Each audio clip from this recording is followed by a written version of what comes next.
ये क्वेश्चन आपका 16 मार्क्स के हिसाब से काफी इंपॉर्टेंट है। मेंटल रिटार्डेशन, उसके टाइप्स, उसके कैरेक्टरिस्टिक, उसकी स्ट्रेटजी, साइन, सब कुछ जो है हम डिटेल में पढ़ेंगे 16 मार्क्स के हिसाब से। सबसे पहले जो है मीनिंग समझ लेते हैं, मेंटल रिटार्डेशन का मीनिंग क्या होता है। देखिए, वो बच्चे जो कि दूसरे नॉर्मल बच्चों कंपैरिजन में जिनकी मेंटल स्किल्स जो है डेवलप नहीं हो पाती हैं एज के अकॉर्डिंग, तो उन्हें कहा जाता है मेंटली रिटार्डेड बच्चे, जो कि अपनी डे टू डे एक्टिविटीज भी जो है अच्छी तरह से नहीं कर पाते हैं।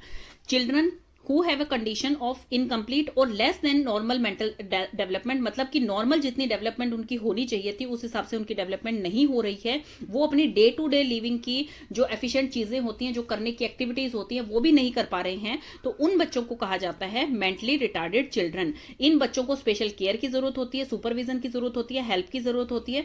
ये एक तरह की सीरियस डिसेबिलिटी है। इन बच्चों को आप समाज में अकेला नहीं छोड़ सकते हैं, घर में अकेला नहीं छोड़ सकते हैं। इनको कुछ भी नहीं पता है कि ये चीज मेरे लिए अच्छी है या ये चीज मेरे लिए बुरी है। ये कम्युनिकेट करके नहीं बता सकते हैं दूसरे बंदे को, खुद की सेल्फ केयर नहीं कर पाते हैं, तो इन बच्चों को कहा जाता है मेंटली रिटार्डेड बच्चे। अब देखिए, कोई बच्चा है, 10 साल का बच्चा है और 10 साल के हिसाब से ही उसकी मेंटल ग्रोथ हो रही है, 10 साल की उसकी एज है, तो उसका आईक्यू लेवल कितना निकला? 100%। अगर एक मेंटली रिटार्डेड बच्चा है, जैसे उसकी एज हो गई है 10 साल, लेकिन वो भी 6 साल का बच्चा जितने काम कर पा रहा है या 4 साल का बच्चा जितने काम कर पा रहा है उतने ही वो काम कर पा रहा है, तो इंटू 100 करेंगे तो 60% या 40% उनका आईक्यू आया। तो दैट मीन्स वो बच्चे मेंटली रिटार्डेड हैं कि उन बच्चों को वो स्किल्स नहीं डेवलप हो पा रही हैं कि वो अपने बारे में कुछ सोच सके, अपनी कुछ एक्टिविटीज कर सकें, या फिर वो अपने हिसाब से ठीक चल रहे हैं, क्योंकि उनकी सिर्फ एज बढ़ रही है नंबर्स में, लेकिन उनका मेंटल हेल्थ जो है, उनका माइंड ब्रेन उस हिसाब से ग्रोथ नहीं कर रहा है, क्योंकि वो उस डिजीज से सफर कर रहे हैं जो कि मेंटली रिटार्डेड चिल्ड्रन कहे जाते हैं। उस डिजीज से सफर कर रहे हैं, इसलिए वो उस लेवल तक सोच ही नहीं पा रहे हैं। तो वो बच्चे जो हैं कम्युनिकेट नहीं कर पाते हैं, अपनी सेल्फ केयर नहीं कर पाते हैं, होम लिविंग्स उनकी नहीं हो पाती हैं, सोशल स्किल्स उनकी डेवलप नहीं हो पाती हैं, self direction, health, functional academics कुछ भी जो है वो अच्छी तरह से नहीं कर पाते हैं बच्चे, हर किसी चीज में पीछे रह जाते हैं जो भी उनकी मेंटल स्किल्स से रिलेटेड है। तो एक डेफिनेशन तो ये मैंने आपको डिटेल में बता दिया है, आप इस तरह से समझा सकते हैं। दूसरा, आप किसी भी साइंटिस्ट की उठा के कोई भी डेफिनेशन लिख सकते हैं। ये ट्रेड गोल्ड की डेफिनेशन काफी अच्छी है और ईजी भी है। It is a state of arrested और incomplete development of mind so severe that the patient is incapable of leading an independent life, की भी इतनी ज्यादा उनकी स्वीयर हालत हो जाती है कि वो एक इंडिपेंडेंट लाइफ जी ही नहीं पाते हैं, वो दूसरे पे हमेशा डिपेंडेंट ही रहते हैं। दूसरे पे कोई भी उनका हेल्पर है, उनके पेरेंट्स हैं, उनके सिबलिंग हैं, वो उन पे हमेशा डिपेंडेंट ही रहते हैं। मेंटल रिटार्डेशन जो होती है वो 18 साल की एज से पहले ही आपको पता लग जाती है, क्योंकि उसके दिमागी तौर पे, उसकी एक्टिविटीज से, उसके डे टू डे रूटीन से आपको ये चीज अच्छी तरह से पता लग जाती है कि वो बच्चा मेंटली रिटार्डेड है। इवन जो है आपको अर्ली एज में ही ये चीजें पता लगने लग जाती हैं, क्योंकि बच्चा उस हिसाब से काम नहीं कर रहा होता है। देन इसकी करेक्टरिस्टिक्स आती हैं। करेक्टरिस्टिक्स भी इंपॉर्टेंट है, कई बार 4 मार्क्स में सिर्फ इसकी करेक्टरिस्टिक्स पूछ ली जाती हैं।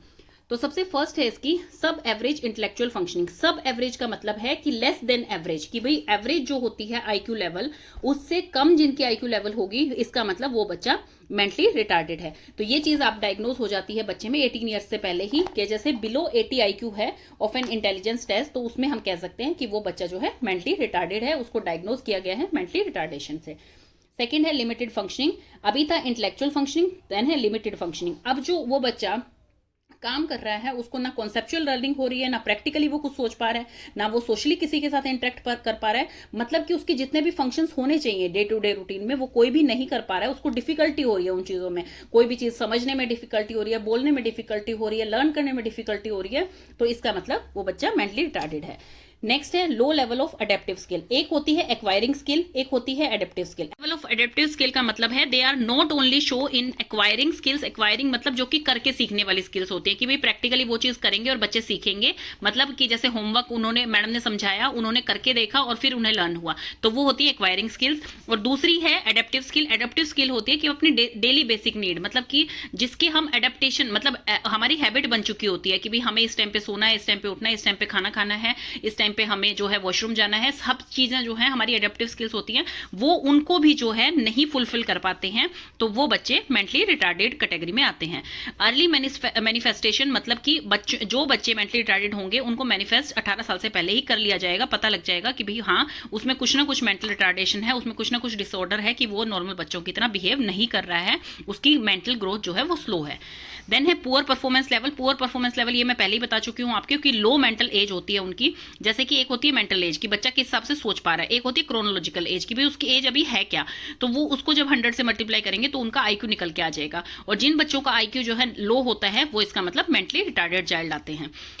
ये है स्लो एक्विजिशन ऑफ स्किल्स, वही है एकेडमिक एंड नॉन एकेडमिक, जो कि मतलब टीचर करवाती है उन्हें या फिर कोई सिखा रहा है, घर पे सिखा रहे हैं उनको चीजें, तो फिर वो चीजें एक्वायरिंग स्किल्स में आती हैं, तो वो चीजें भी उनकी स्लो होती हैं, बहुत स्लो रेट पर जो है वो उनको एक्वायर कर पाते हैं। तो वो बच्चों की कैरेक्टरिस्टिक्स हैं मेंटली रिटार्डेड बच्चों की। एक बार दोबारा से हम कर लेते हैं इसे। सबसे पहले है कि उनका आईक्यू लेवल कम होता है एवरेज बच्चों कंपैरिजन में, इंटेलेक्चुअल थिंकिंग कम होती है। सेकंड है कि उनको फंक्शनिंग मतलब जो भी लर्निंग है, कॉन्सेप्चुअल है, प्रैक्टिकल है, वो चीजें वो नहीं कर पाते हैं, उसमें जो है वो काफी पीछे रह जाते हैं। फिर उसके बाद है कि वो अपनी एक्वायरिंग स्किल्स को और एडेप्टिव स्किल्स को जो है डेवलप नहीं कर पाते हैं, कम रह जाती है उनमें वो चीजें, वो जो रोजमर्रा की चीजें हैं वो भी अपने आप से नहीं कर पाते हैं। अर्ली मैनिफेस्टेशन मतलब कि उनकी 18 साल से पहले ही उनका पता लग जाता है कि बच्चे मेंटली रिटार्डेड हैं, उनमें कुछ स्लो ग्रोथ दिखने को मिल जाती है कि भाई वो काम नहीं कर पाते हैं जो नॉर्मल बच्चा कर सकता है। पुअर परफॉर्मेंस मतलब कि उसकी आईक्यू निकालना, मेंटल एज और ऊपर वो एज जिस हिसाब से वो काम कर रहा है। अब जैसे 10 साल का बच्चा है और वो काम कर रहा है 4 साल के हिसाब से, तो ऊपर 4 लिखेंगे, नीचे 10 लिखेंगे। नीचे क्रोनोलॉजिकल एज मतलब कि उसकी बच्चे की कितनी एज हुई है इनटू 100, तो वो आपका आईक्यू निकल के आ जाएगा। देन है स्लो एक्विजिशन मतलब एक्विजिशन भी उनकी कम होती है। एकेडमिक है जो नॉन एकेडमिक है, कोई भी चीजें उन्हें धीरे धीरे समझ आती है या फिर कम समझ में आती है। देन है आइडेंटिफिकेशन ऑफ मेंटल रिटार्डेशन, समझ में कैसे आएगा, आइडेंटिफाई कैसे कर पाएंगे आप कि वो बच्चा मेंटली रिटार्डेड है। कि आइडेंटिफिकेशन ऑफ मेंटल रिटार्डेशन कैसे होगी, सबसे पहले डेवलपमेंट क्राइटेरिया, बच्चे को यहाँ पर देखा जाएगा कैसे उसको आइडेंटिफाई किया जाए कि वो बच्चा मेंटली रिटार्डेड है या नहीं है। तो सबसे पहले डेवलपमेंट क्राइटेरिया, इसमें सब कुछ कंसिडर किया जाएगा कि बच्चे ने बैठना कब शुरू किया था, क्रॉल करना कब शुरू किया था, कब बच्चा खड़े होने लग गया था, कब वॉक करने लग गया था, कब जो है उसने बातें शुरू कर दी थी। तो हर चीज जो है इसमें कंसिडर होगी कि उसकी डेवलपमेंट कैसे हो रही है एज के अकॉर्डिंग। अगर वो चीज उनकी एज के अकॉर्डिंग पीछे चल रही है, कम चल रही हैं, तो फिर इसका मतलब वो बच्चा जो है मेंटली रिटार्डेड हो सकता है। देन है सोशल एडजस्टमेंट कि बच्चा जो है कितना सोशली एडजस्ट कर पा रहा है अपने आप को, मतलब कितना कम्युनिकेट कर पा रहा है, कितनी अपनी बातों को रख पा रहा है, दूसरे पर्सन की उसे जरूरत ना पड़े और अपनी बात को वो दूसरे को समझा दे या फिर अपनी नीड्स को पूरा कर सके, वो चीजें इसमें देखी जाएंगी। अगर बच्चा जो है इसमें अपनी नीड्स पूरी खुद नहीं कर पा रहा है विदाउट एनी हेल्प, तो इसका मतलब वो बच्चा मेंटली रिटार्डेड हो सकता है। देन है लर्निंग एबिलिटी, लर्निंग एबिलिटी का मतलब है कि इसमें बच्चा जो है अपनी जो भी उसकी लर्निंग एबिलिटी होती है, जो भी उसे एक्वायर करनी चाहिए स्किल्स, वो नहीं कर पा रहा है, उसमें फेल हो रहा है, तो ये भी एक आइडेंटिफिकेशन सिम्टम है। देन है एकेडमिक अचीवमेंट, एकेडमिक अचीवमेंट का मतलब कि टीचर जो उस बच्चे को पढ़ा रही है एकेडमिकली, वो उसमें जो है वेरी स्लो, बहुत स्लो चल रहा है, क्योंकि उसकी जो रिटेंशन पावर है, अंडरस्टैंडिंग एबिलिटी है, वो बहुत कम है, उसे समझ ही नहीं आ रहा है वो चीजें, तो इसमें भी हम कंसिडर कर सकते हैं। देन है मेडिकल एग्जामिनेशन कि भाई उनका नॉर्मल मेडिकल एग्जामिनेशन हो कि फेस देख के जब उनका पता लगाते हैं कि उनका एक वेकेंट लुक दिखता है, मतलब कि उन्हें कुछ नहीं आ रहा होता, ये दिखता है कि वो कुछ नहीं समझ रहे हैं कि हम उनसे कुछ पूछने वाले हैं, उनका फेस देख के ये लगता है बिल्कुल वेकेंट है। दूसरा, उनके होठ लटके हुए रहते हैं, सलाइवा बाहर गिरता रहता है, इस टाइप से हो सकता है।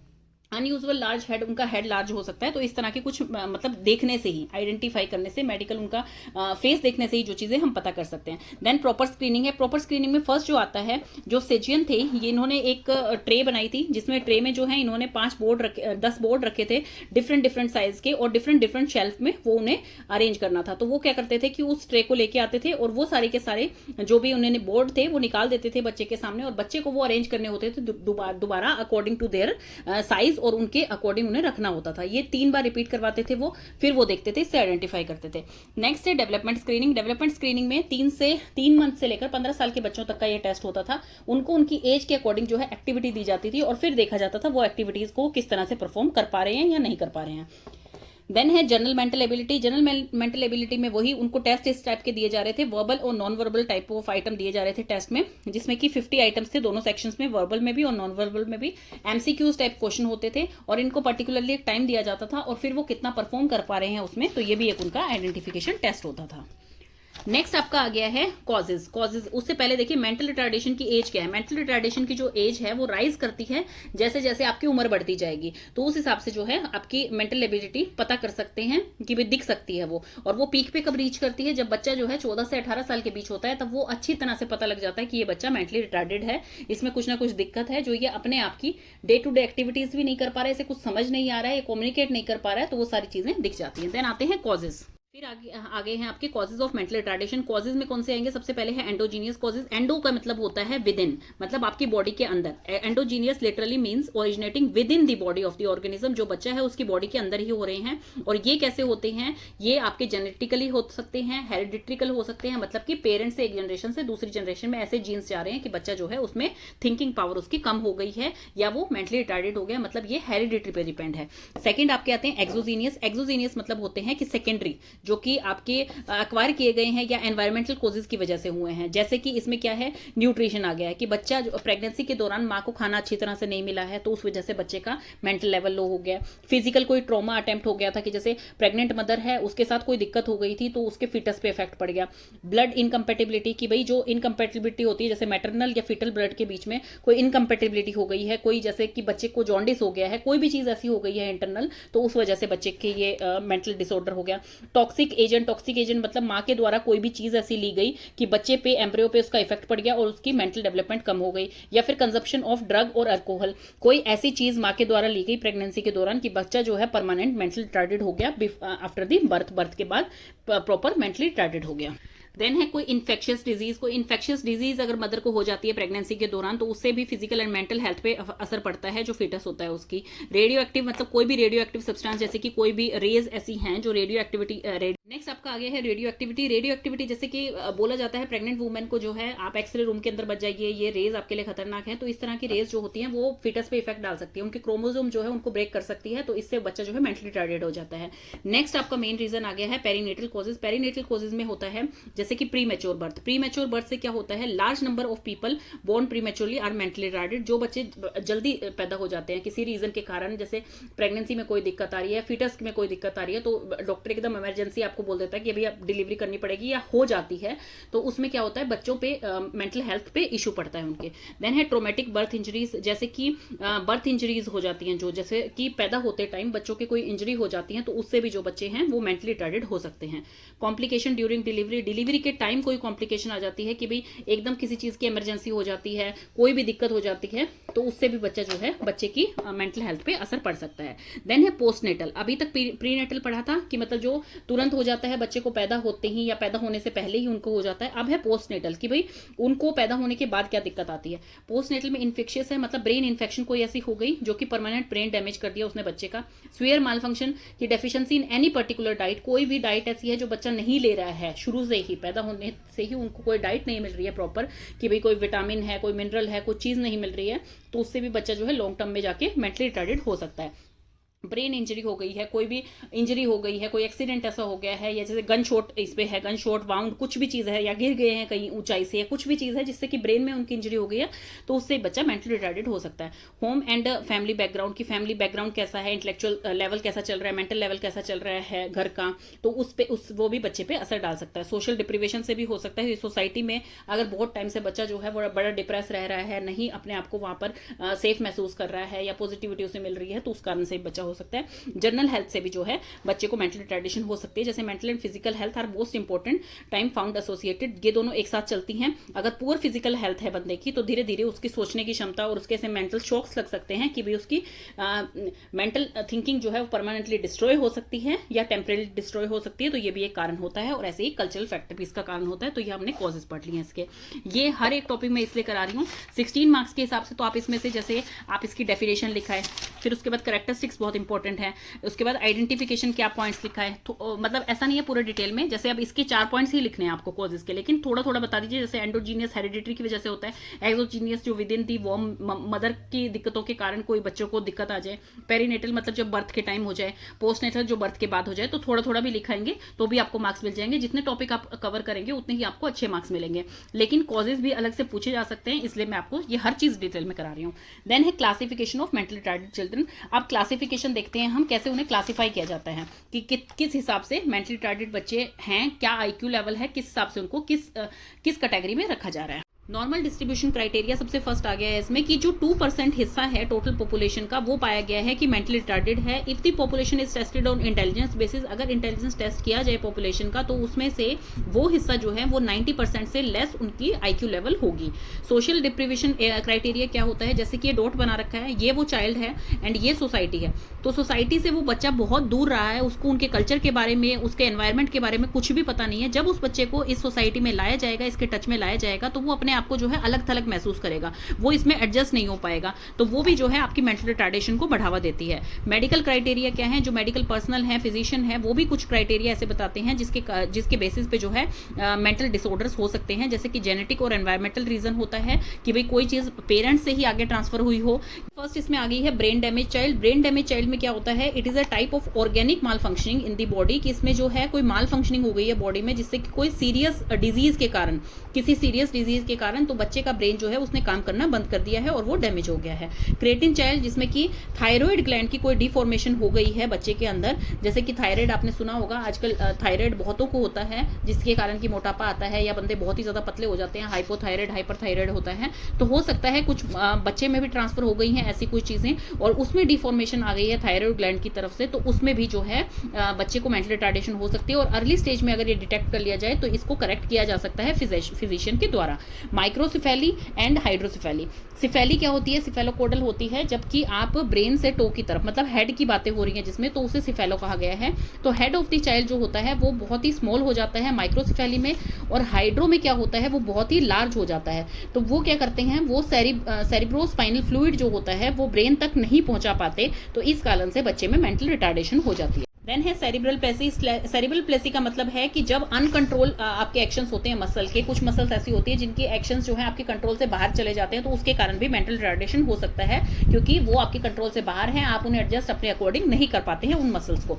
मोनोग्लोइड्स कौन से वो बच्चे होते हैं, जो कि देखिए बहुत ही ज्यादा फ्रेंडली होते हैं, बहुत ही ज्यादा हम्बल होते हैं, मतलब उन्हें कहा गया है काउ ऑफ द कोड, कि भाई इतना सिंपल बिहेव होता है उनका कि वो किसी की भी बात इजीली मान लेते हैं, गाय की तरह सीधे होते हैं। किसी को जो भी कुछ कोई कहता है उसकी बात को मान लिया, कुछ देता है उसको ले लिया, तो मतलब बहुत ही शरीफ बच्चे होते हैं। इनका IQ लेवल जो होता है वो 50 से 70 के बीच में होता है। ये मॉडरेटली मेंटल रिटार्डेड बच्चे होते हैं। देन है फिनाइलकेटोनिन। ये जो है ये एक तरह का जो है प्रोटीन है जिसको मेटाबोलाइज करने में फेल हो जाती है बॉडी, तो इस कारण से जो है वो ब्लड सर्कुलेशन उनकी जो ब्रेन में होता है वो डैमेज हो जाता है, और इसी कारण मेंटल रिटार्डेशन हो जाती है, क्योंकि वो टॉक्सिक बन जाता है। Then IQ criteria. IQ criteria जो है वो 4 भागों में बांटा गया है। नॉर्मल बच्चे का, जो नॉर्मल बच्चा होता है उसमें IQ क्राइटेरिया होता है 90 से लेकर 110 तक। जो बॉर्डर लाइन होते हैं या डल बच्चे कहलाए जाते हैं वो होते हैं 70 to 90 के बीच में।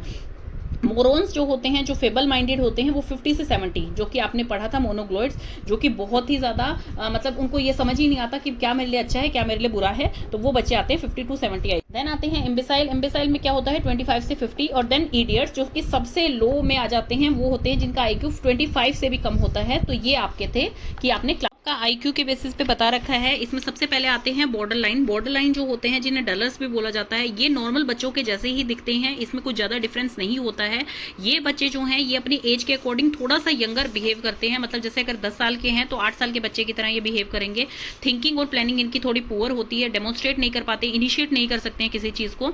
एवरीथिंग सब कुछ नॉर्मल होता है, लेकिन इनकी स्पीड स्लो होती है, जैसे लिखने में थोड़े स्लो होंगे, बोलने में थोड़े स्लो होंगे, समझने में स्लो होंगे, इस तरह के बच्चे होते हैं। ये नॉर्मल क्लासरूम्स में बच्चों के साथ पढ़ते हैं, जैसे इंक्लूसिव क्लासरूम्स होते हैं सबके साथ ये नॉर्मली पढ़ते हैं, तो इस टाइप के बच्चे होते हैं। इनके जो कैरेक्टरिस्टिक्स होते हैं, जैसे कि इनके फिजिकल फीचर्स वगैरह, इसमें कुछ भी आप पता नहीं लगा पाएंगे कि भाई नॉर्मल चाइल्ड है या फिर इसमें कुछ मेंटल रिटार्डेशन है या IQ लेवल इसका कम है। कोई ऐसे स्पेशल फिजिकल फीचर नहीं होते हैं इसके। नेक्स्ट आता है इनकी स्कूल परफॉर्मेंस। स्कूल परफॉर्मेंस में ये थोड़े से कम इंटरेस्टेड होते हैं, जैसे पढ़ाई में कम इंटरेस्टेड होते हैं, डिस्करेज हो जाते हैं बहुत जल्दी, तो इस तरह से इनको चीज़ें जैसे रीडिंग, राइटिंग, इन चीज़ों में थोड़ी सी प्रॉब्लम आती है, तो मतलब ये अपने आप को वहाँ पर जो है एक सेटिस्फैक्ट्री फीलिंग इनके अंदर नहीं आती है। देन है सोसाइटी में। सोसाइटी में जो ये बच्चे हैं नॉर्मल की तरह ही रहते हैं, बहुत ट्रस्टवर्दी फ्रेंड होते हैं ये, और ये बच्चे जो हैं जैसे अर्ली स्कूल एज में ही ये बच्चे क्या बन जाते हैं, प्रॉब्लमेटिक फील करने लग जाते हैं कि भाई मुझे ये चीज़ समझ नहीं आ रही है, मुझे ये नहीं हो रहा है, मतलब इनमें दिमाग तो है लेकिन थोड़े से कम लेवल पर चलता है। होता है वो। देन डलनेस, मतलब डलनेस का मतलब है यहाँ पर ये अलर्ट होते हैं, सेल्फ कॉन्फिडेंट भी होता है इनके अंदर, एक्टिव भी रहते हैं फैमिली के अंदर, फ्रेंड के अंदर, स्कूल्स के अंदर, लेकिन इनके अंदर कहीं ना कहीं कोई प्रॉब्लम होती है, जैसे इमोशनल प्रॉब्लम है, एंग्जाइटी के कारण है, हाइपरटेंशन है, कुछ ऐसी चीजें इनके अंदर होती हैं जिसके कारण कि इनके अंदर शूडो डलनेस, मतलब कि एक रियल डलनेस नहीं है, रियल इनके अंदर मेंटल रिटार्डेशन नहीं है, बट किसी हद तक थोड़े से ये हो जाते हैं, मेंटली प्रॉब्लम से रिलेट करते हैं, क्योंकि इनमें हर सोचने की, करने की क्षमता जो है बहुत कम हो जाती है। देन है इसके फैक्टर, जो कि फैक्टर क्या शो करते हैं, लेवल ऑफ एस्पिरेशन जो लो रहता है इनमें, रोल ऑफ स्कूलिंग, स्कूल में जैसे इन्हें वो फेवरेबल एनवायरनमेंट में नहीं मिल रहा है अपने अकॉर्डिंग, तो इसलिए लो फील करते हैं। पे बड़ा ध्यान दिया गया है कि मान लीजिए लो इनकम फैमिली है, किसी कारण से किसी वर्ग में पीछे है वो, या कोई भी प्रॉब्लम है उसमें, तो उसका इफेक्ट जो है बच्चे पे भी पड़ता है। देन है nature of occupation and mental retardation, इसमें क्या बताया गया है, मेनली इसका क्या मोटो है, इसका मोटो ये है कि जो लो बॉर्डर लाइन बच्चे होते हैं उनका लो आईक्यू होता है, resulting in low educational level, IQ के कारण वो एजुकेशन में भी इतना अच्छा नहीं कर पाते हैं। एजुकेशन लेवल लो होता है तो उनका ऑक्यूपेशनल लेवल भी लो होता है, मतलब जो भी वो जॉब करते हैं या कोई भी वो काम करते हैं वो भी इतनी अच्छी तरह से नहीं कर पाते हैं। लो ऑक्यूपेशनल लेवल होने के कारण उनके सोशियो इकोनॉमिक जो स्टेटस होता है, दूसरों के साथ जो बातें करने का इंटरेक्शन है या और चीजें हैं, वो भी धीरे धीरे लो हो जाती है, और इसी कारण से वो पुअर इंटेलिजेंस कैटेगरी में आते हैं। देन है उसके बाद मोरॉन्स, और जो फेबल माइंडेड होते हैं वो जो होते हैं उनका आईक्यू जो है 50 to 70 के बीच में होता है। ये भी जो होते हैं ये मेंटली रिटार्डेड आते हैं, लेकिन ये भी कुछ हद तक जो है बॉर्डर लाइन के जैसे ही केसेस दिखते हैं, बहुत ज्यादा इनमें इफेक्ट्स देखने को नहीं मिलते हैं। फर्स्ट इनका कैरेक्टरिस्टिक आ गया है फिजिकल हेल्थ एंड ग्रोथ। इनकी जो फिजिकल हेल्थ होती है, फिजिकल ग्रोथ होती है, वो स्लो होती है। इनकी thinking power, planning initiative, reasoning power सब कुछ स्लो होती है इनकी।